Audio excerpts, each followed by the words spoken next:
ladies and gentlemen. We welcome you to the second portion of today's Town of Litchfield celebration of the founding of our great country.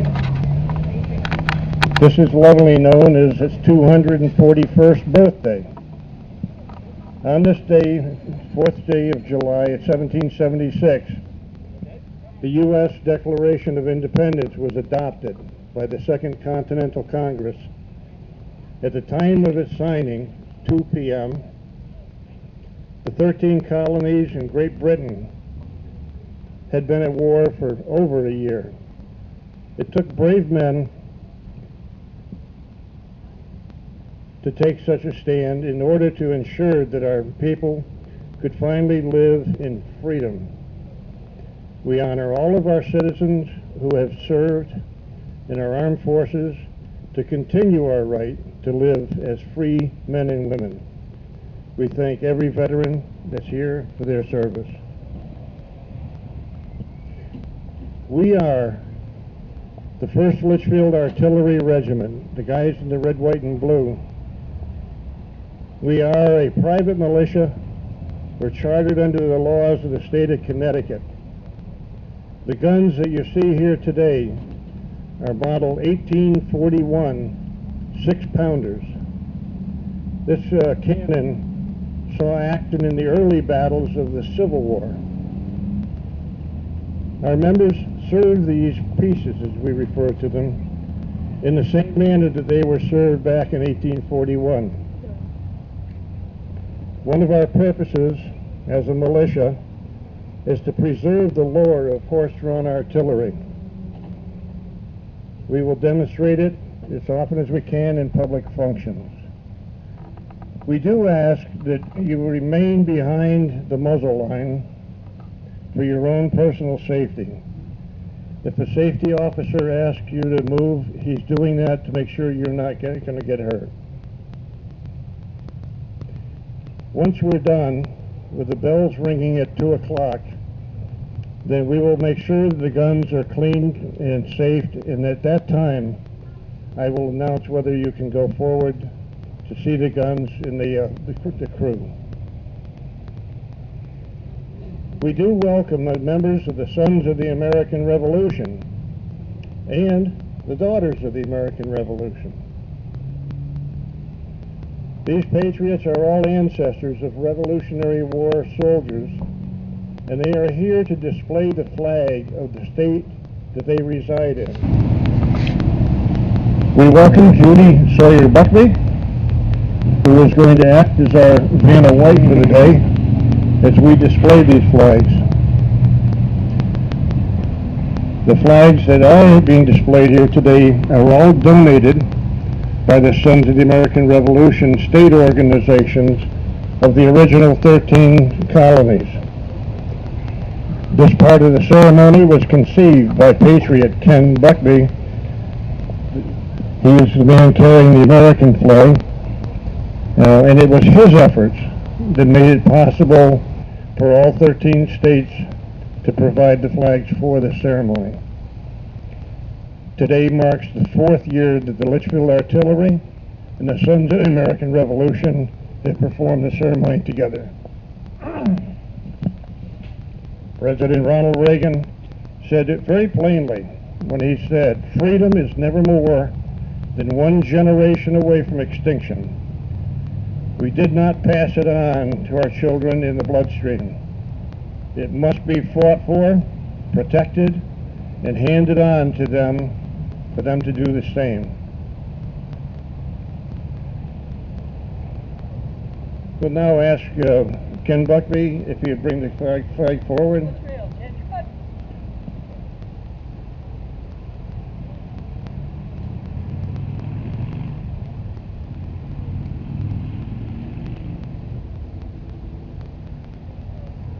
And if all those who can stand, please do. Veterans, you may salute the flag, whether you're in uniform or not. And civilians would take their hats off, hand over their heart, and we will recite the Pledge of Allegiance. I pledge allegiance to the flag of the United States of America, and to the republic for which it stands, one nation, under God, indivisible, with liberty and justice for all.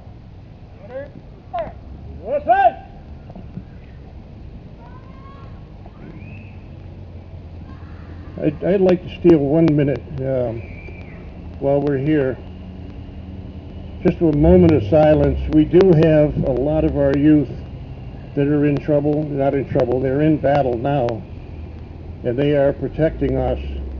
It is less than 1% of our population that are doing that. And if I could ask for just a moment of silence for those people.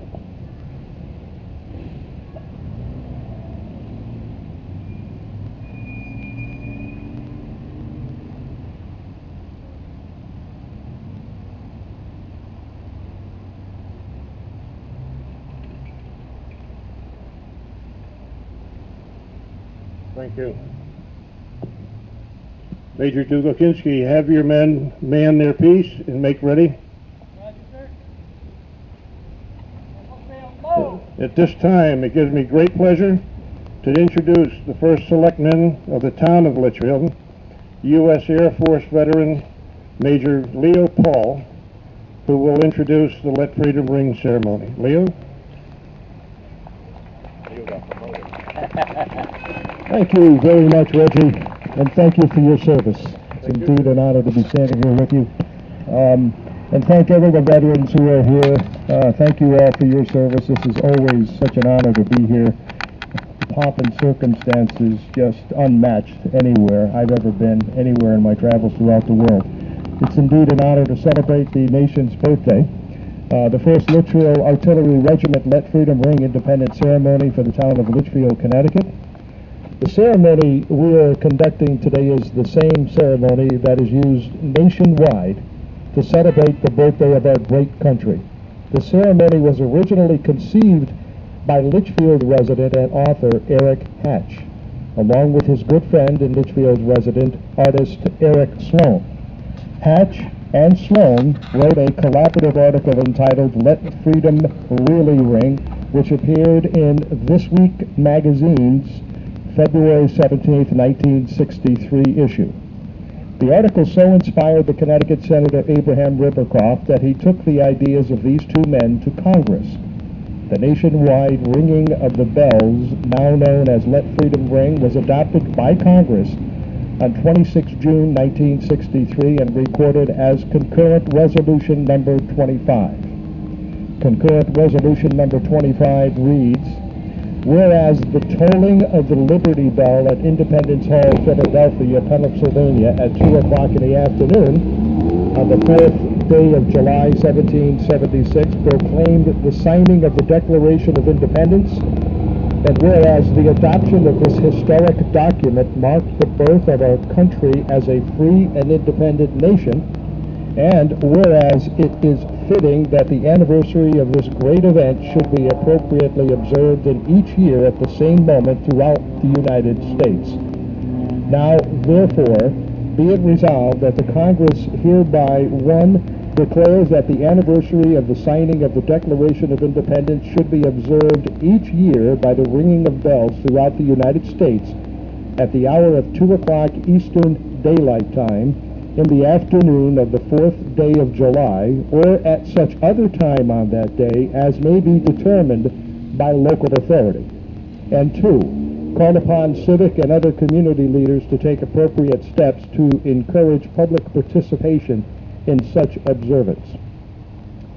Eric Hatch, who fought in both World War I and World War II, and who also founded the First Litchfield Artillery Regiment, died on the 4th of July, 1973, at 2:15 p.m. The artillery, which he founded and loved dearly, had just finished firing the 13-gun salute, and the church bells had rung in all of the Litchfield churches. The timing was as perfect as one could ask for, and Eric held on until his men had completed the ceremony.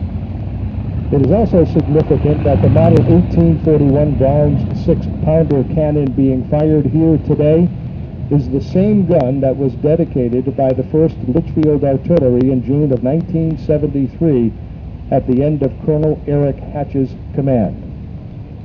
We hope you enjoyed the day and are glad that you are here with us today to celebrate the 241st birthday of this great nation. We will fire a cannon salute for each of the original 13 colonies in the order that they were ratified, the Constitution of the United States of America. The Litchfield churches will then ring their bells 13 times at 2 p.m., and the Sons of the American Revolution will present the flag for that state being recognized on each salute.